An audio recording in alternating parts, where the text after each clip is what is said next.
Sawa, nawashukuruni kwanza kwa kuja leo mahakamani. Nafikiri mmeona leo tumesikiliza shahidi wa 12 ambaye ni mpelelezi wa kesi hii, na ushahidi wake nafikiri wote tuliokuwa hapa tumeuona na tumeusikia.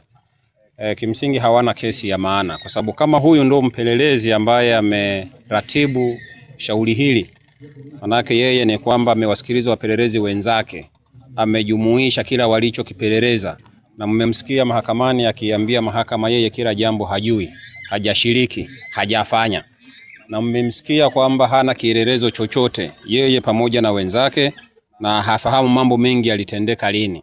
Kwa hiyo nafikiri kufikia hapo tutakuwa tumemalizana na wapelelezi, na ninyi wenyewe mmeona na mmeshuhudia kwa niaba ya Mwenyezi Mungu, kwa sababu nyinyi ni binadamu na viumbe wa Mwenyezi Mungu, mko hapa, mmeona kilichofanyika. Tunaamini hata mahakama nayo imesikia kwa utukufu na kwa utulivu. Kwa hiyo tunafikiri kesi yako yetu ambayo ni ya vijana wetu akina Kaunya na wenzao inakwenda vizuri. Kwa hiyo nawashukuruni pia kwa kuja tena leo kuungana nasi mawakili, na nimshukuru wakili Masaba na Aroisi ambao wamekuwa hapa kwa nyakati kama 2-3. Nafikiri mnafahamu kwamba juzi tulikuwa Dodoma mahakama ya rufani. Nilimwona pia wakili Masaba naye alikimbia. Mnapotuona hapa tunakimbia usiku na mchana, hatupumziki hata dakika moja. Juzi tarehe 24 tulikuwa mahakama ya rufani Dodoma. Ina maana yake jana imekuwa ni siku ya kukimbia barabarani usiku na mchana, na leo tumekuwepo hapa. Kwa hiyo tunaondoka hapa tunakwenda kidogo kupumzika. Kwa hiyo kwa hizo siku angalau wakili Masaba na Alois wamekuja hapa mahakamani na wamefanya kazi, kwa sababu mimi pamoja na mawakili wengine wa chama tumekuwepo Dar es Salaam tukijiandaa na ile kazi iliyofanyika Dodoma juzi tarehe 24, naamini mlisikia. Kwa hiyo kazi ya Dodoma ilitokana na maombi au malalamiko yetu Chadema ambayo tuliandika kwa jaji mkuu kuanzia tarehe 26 mwezi wa pili, na jaji mkuu akaona kuna umuhimu wa kutuita na kaomba marejeo. Kwa tumesikiliza marejeo kuanzia kesi ya msingi ile ya madai mnaita kama kesi ya Said Issa, kesi ya madai ya mali za chama, na tumesikiliza marejeo pia ya ile kesi ya kuzuiwa kufanya shughuli za chama. Na mnajua madhara ya kuzuiwa kufanya shughuli za chama, madhara yake ni kama yale yaliyotukumba juzi pale Msoma wakati Bawacha wanakuja. Si mliona kamata ile ya polisi. Kwa hiyo tulikwenda Dodoma, tumeiambia jopo la majaji lililoundwa na jaji mkuu kwamba ile amri ilikuwa batili, kwa sababu bodi ya wadhamini na katibu mkuu wa chama hawakusikilizwa. Si mlisikia kwamba wakili wetu alikuwa amejitoa? Na wenyewe wakataka kuendelea peke yao. Kwa hiyo tumeiambia mahakama kwamba jaji alikosea kuwasikiliza peke yao bila kutupa fursa ya kufanyaje, ya kusikilizwa. Lakini amri yenyewe kwamba ilitunyima haki zetu za kisiasa za kufanya shughuli yenyewe ya siasa. Nyewe wakina mama ni watu wa kwanza ambao mmeathiriwa. Nitaka tu kukutana tu hapo mnakula mabomu. Lakini mnajua hakuna mtu yeyote aliyegombea. Pamoja na mambo mengine ni kwa sababu chama tulizuiwa kufanya shughuli za kisiasa, sio? Kwa hiyo tulimwambia hiyo iliingilia uhuru wetu na haki zetu chini ya sheria ya vyama vya siasa, na kwa maoni yetu tukataka mahakama ya rufani tuliomba ifanye marejeo.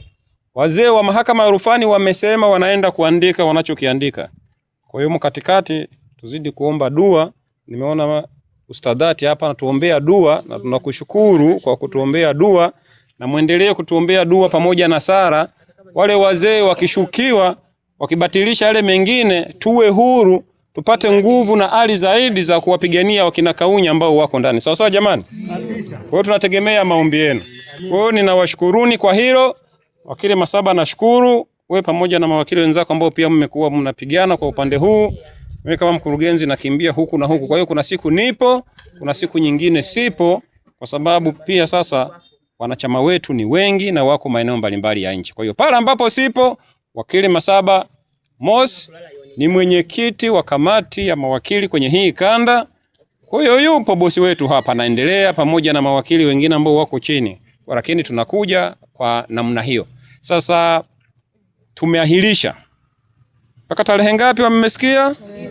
Tarehe 9, 13 na 14. Humu katikati, na hili ndio ombi lenu kwenu wakazi wa Bunda. Humu katikati tutapita kipindi cha mapumziko, sikukuu, kuna Ijumaa Kuu, kuna Jumamosi, kuna Pasaka Jumapili, kuna Jumatatu ya Pasaka. Sawa sawa? Kwa hiyo mnaposherehekea na familia, mkumbuke kwamba wenzetu wako ndani.